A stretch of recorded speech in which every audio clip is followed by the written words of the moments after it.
Bonjour à toutes, bonjour à tous, c'est le premier dimanche de l'année et je tenais à vous souhaiter aujourd'hui, au nom de l'équipe de Sagesse Bouddhiste et de l'Union Bouddhiste de France, tous nos vœux de bonheur et de sérénité. Nous avons décidé de vous faire partager en ce début d'année 2013 la première partie de notre rencontre exceptionnelle avec Sa Sainteté, le 12e Galang Drukpa. Nous nous sommes rendus cet été dans son centre européen de Plouray, en Bretagne, où Sa Sainteté fêtait le 800e anniversaire de la lignée Drukpa, l'une des grandes traditions du bouddhisme tibétain. Nous nous arrêterons la semaine prochaine, plus en détail, sur l'histoire de ce centre. Mais avant de retrouver Sa Sainteté et d'évoquer avec lui son parcours, je vous propose de revenir en images sur l'histoire de la lignée Drukpa Kagyu et de ses principaux maîtres. La lignée Drukpa est l'une des écoles majeures du bouddhisme tibétain, particulièrement renommée pour la pureté de ses transmissions et pour ses pratiques yogiques. Cette école a été fondée dans l'ouest du Tibet, au XIIe siècle, par Tsongpa Gyare, lors d'un événement auspicieux. C'est après avoir eu la vision de 9 dragons volant dans le ciel, lors d'un pèlerinage, que celui-ci donna le nom de Drukpa à la lignée. Druk, en tibétain, signifiant dragon. Sa Sainteté Gyalwang Drukpa, 12e incarnation de Tsongpa Gyare, est aujourd'hui à la tête de cette lignée. Dès son plus jeune âge, comme tous les grands maîtres, il manifeste de grandes qualités spirituelles. Intronisé à l'âge de 3 ans par Sa Sainteté le Dalai Lama, il débute le cursus d'études de tous les rituels traditionnels, dont la mémorisation des textes sacrés bouddhistes, ainsi que la pratique de la méditation. Parmi ses nombreux maîtres, Tukse Rinpoché le marque particulièrement.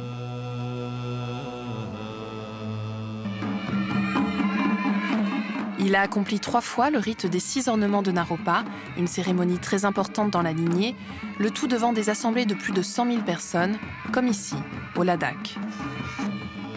Également responsable de nombreux monastères dans l'Himalaya, il parcourt aujourd'hui inlassablement le monde en apportant sur un ton moderne et vivifiant le message et les valeurs du bouddhisme. Votre Sainteté, bonjour, et merci infiniment de nous recevoir à votre siège européen, ici à Plouray, en Bretagne.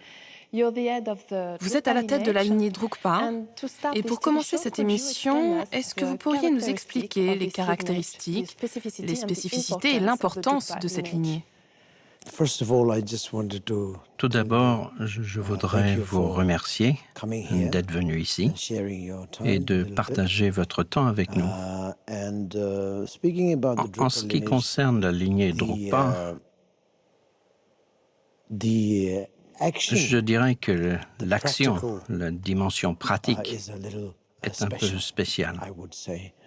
Nous autres, Drukpa, historiquement, nous sommes surtout versés dans la pratique.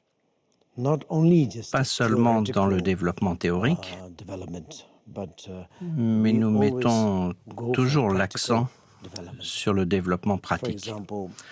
Par exemple, d'abord nous introduisons les gens à leur propre développement, comme leur vie, la méditation, d'autres aspects. Nous disons que la pratique est très importante. Ensuite, après un certain temps, disons quelques années selon leur capacité, disons une fois que ces personnes ont accédé à un certain niveau qui leur permet de se tourner vers l'extérieur et d'aider, alors notre principal message dans notre lignée consiste à aider les êtres à interagir avec les autres personnes. Par exemple, nous sauvons des personnes de diverses sortes d'accidents. Nous sauvons des animaux, nous sauvons des forêts et agissons de diverses manières pour la nature. Ça a toujours été très important de pratiquer ainsi, historiquement. Dans notre lignée, dans l'école Drukpa, il est dit que la première chose, c'est de pratiquer. Pas simplement réfléchir, mais pratiquer. Nous sommes donc aujourd'hui à Plouray pour célébrer le 800e anniversaire de la lignée Drukpa. Pouvez-vous nous parler des cérémonies ? Oui, nous célébrons 800 ans d'héritage de notre lignée depuis 10 années. Cette année, c'est la dernière, et cette cérémonie clôture ces 800 ans d'héritage. La raison de cette célébration, c'est de faire passer le message aux gens pour qu'ils comprennent combien le temps file et s'écoule et que le temps est si précieux. En sachant que notre lignée est vieille de 800 ans, pas simplement 100 années, 200 années, mais 800 ans, cela commence à compter. Et ces célébrations doivent permettre aux gens de comprendre combien le temps est précieux en termes de pratique. On en revient encore à la pratique. On ne devrait pas perdre le moindre jour ou la moindre minute sans agir. On devrait faire quelque chose. On devrait pratiquer pour le bien d'autrui, qu'il s'agisse des êtres humains ou des êtres non humains, les arbres, la nature, peu importe. Mais vous devez aider les autres. Vous devez rester occupé à faire quelque chose. Ne soyez pas paresseux. C'est ça le message. Votre sainteté, nous parlons de l'importance du temps qui passe. Parlons à présent, si vous le permettez, de votre passé. Quels souvenirs gardez-vous de votre enfance? Car j'ai lu dans un de vos ouvrages que vous aviez confié avoir eu une éducation très difficile, entre 5 et 13 ans. Pour quelles raisons plus particulièrement? Est-ce que vous pouvez nous le raconter?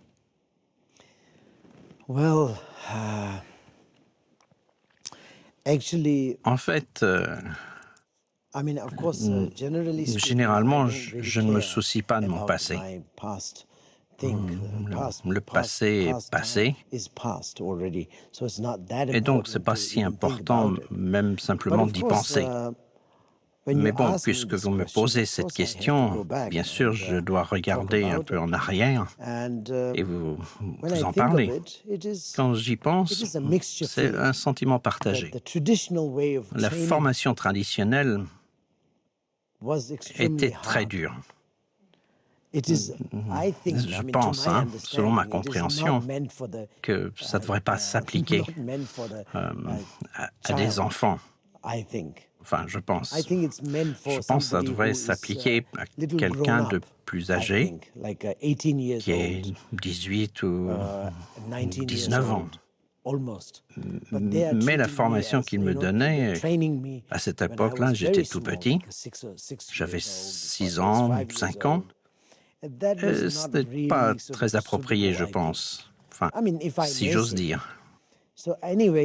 Ils m'ont donc mis dans cette situation difficile, c'est-à-dire la formation était intense. Nous avions à lire des volumes de livres, nous devions rester assis, jambes croisées, sans bouger, pendant des heures. Vous savez, ce genre de choses. Puis, bien entendu, il n'était pas question de pouvoir jouer avec des jouets ou quoi que ce soit. Pas du tout. Et puis, naturellement, vous avez envie de jouer avec ce que vous avez. Toucher vos vêtements, tout ce qui est près de vous. Mais alors là, ils vous punissaient. Donc, c'était un peu difficile. C'était à cela que je faisais mention quand je l'ai écrit. Mais le résultat est pas mal, en fait. Car maintenant, quand j'y pense, ou quand j'avais aux alentours de 25, 26 ans,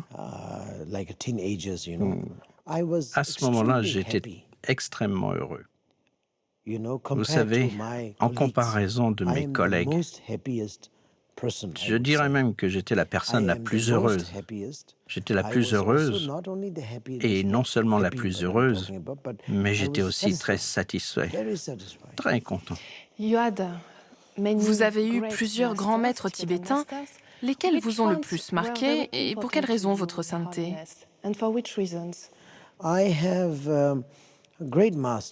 J'ai eu de grands maîtres et ils étaient tous de manière égale importants et bienveillants à mon égard. Et je ne peux pas dire que tel maître est le meilleur et tel autre ne l'était pas. Mais pour vous dire la vérité, j'ai malheureusement certains maîtres qui étaient très puissants pour moi et d'autres qui ne le furent pas. Parmi tous ces maîtres, il y en a qui sont vivants et d'autres qui ont quitté leur corps. Parmi les maîtres qui ont quitté leur corps, il y en a deux. L'un qui était celui qui m'a découvert, c'est-à-dire Tuxé Rinpoché, qui était le fils de ma vie précédente. Il était très gentil et il fut celui qui m'a établi dans la conscience spirituelle. Et donc, je me souviens toujours de sa bonté. Le second maître a aussi malheureusement quitté son corps. Il s'agissait d'Omtrul Rinpoché, un maître Nyingmapa, qui était très gentil. Non seulement il était bon, mais aussi très habile à m'instruire et à me donner la bonne direction. Tout ce que j'ai maintenant, ou ce que j'ai accompli en cette vie, c'est à lui que je le dois, indirectement ou directement. Donc, ces deux maîtres ont quitté leur corps. Parmi les maîtres vivants, Sa Sainteté le Dalai Lama est très, très bienveillant. Et une seule de ses paroles peut m'éveiller grandement. Si je dois en parler, ces maîtres sont ceux que je mentionnerai. Mais bien entendu, ça ne signifie pas que les autres maîtres ne soient pas aussi bons. Non, non, ils sont égaux, mais vous savez, cela compte un peu plus. Pour conclure cette émission, Votre Sainteté, aujourd'hui vous parcourez le monde, vous dispensez des enseignements un peu partout sur la planète. Quels sont les principaux messages, les principales valeurs que vous souhaitez transmettre en quelques mots? Je dis toujours que mon message n'est rien d'autre que live to love, vivre pour aimer. Je dis toujours que vous devez vivre avec amour, et quand je décris l'amour, je parle toujours de l'amour pratique, de la compassion active ou pratique, une forme agissante de la compassion. On parle toujours de la compassion. Vous savez, vous devez être gentil, vous devez être doux, toutes sortes de choses, vous devez être aimant, etc. On parle ainsi. Et parfois, on médite là-dessus aussi, mais on pratique rarement. C'est pourquoi je dis toujours, en tant que détenteur de la lignée Drukpa, et il s'agit également de ma pratique personnelle, pratiquez l'amour, interagissez avec les gens, sans perdre une minute, allez à l'extérieur et sauvez les êtres, car il y a des milliers de millions d'humains et d'êtres vivants qui souffrent à chaque seconde. Donc allez vers eux. Vous ne pouvez jamais dire que vous n'avez pas de travail. Vous avez énormément de travail. Vous avez plein de travail qui vous attend là à l'extérieur. Donc, allez de l'avant. Vous pouvez appeler cela, si vous voulez, le message. Merci beaucoup, Votre Sainteté, de nous avoir accordé cet entretien. Merci beaucoup. Merci, merci. Ce fut mon plaisir.